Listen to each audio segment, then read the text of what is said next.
வணக்கம் தோழா தோழிஸ். இன்றைக்கி என்ன நான் ஸ்டிச் பண்ணுறேன்னு பார்த்தீங்கன்னா, நார்மல் ப்ளவுஸ் தான் ஸ்டிச் பண்ணிட்டுருக்கேன். அதுக்கு பேக் சைடு வந்து 1.5 இன்ச்சு மடிச்சு அடிச்சுட்டு பேக் டாட் 2 டைம் கொடுத்துக்கலாம். ஸ்லீவில் வந்துட்டு எனக்கு துணி பத்தாம இருந்துச்சு. ஸோ பிட்டு தான் ஜாயின் பண்ணுற மாதிரி இருந்துச்சு. நான் அதையும் ஜாயின் பண்ணி நீட்டாக எடுத்தாச்சு. அதுக்கப்புறம் ஸ்லீவ் 2லேயும் ஒரு 1/2 இன்ச் ஃபஸ்ட்டு மடிச்சு தைச்சிட்டு 1 இன்ச்சு அளவுக்கு பெரிய தையலாக போட்டு எடுத்துக்கலாம். அது ஹெண்டிங் பண்ணுறதுக்காக தான். அதுக்கப்புறம் ப்ளவுஸில் வந்து ஃப்ரண்ட் சைடு 3 டாட் பிடிப்போம்ல, அதை நான் பிடிச்சி வச்சுக்கிறேன். ப்ளவுஸில் எப்போவுமே ஃப்ரண்ட் டாட்டு தான் முக்கியமான விஷயம். கப் ஷேப் கரெக்டாக இருந்தால் தான் ப்ளவுஸ் நீட்டாகவும் இருக்கும்.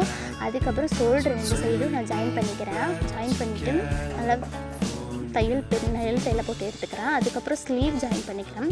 இதுக்கு முன்னாடிக்கு பூப்பட்டி வீடியோவும் பட்டி ஜாயின் பண்ணுற வீடியோவும் எடுத்துருக்க முடியாது, என்னால் எடுக்க முடியல. ஸோ வந்துட்டு நேராக ஸ்லீவ் ஜாயின் பண்ணுறதுக்கான வீடியோ எடுக்க ஆரம்பிச்சிட்டேன். அதுக்கப்புறம் சரியான அளவு வச்சு இந்த ப்ளவுஸை சைடில் ஜாயின் பண்ணி ஃபினிஷ் பண்ணிக்கலாம்.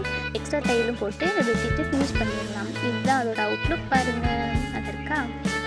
இந்த வீடியோ பிடிச்சிருந்துச்சுன்னா லைக் பண்ணுங்கள், சப்ஸ்கிரைப் பண்ணுங்கள்.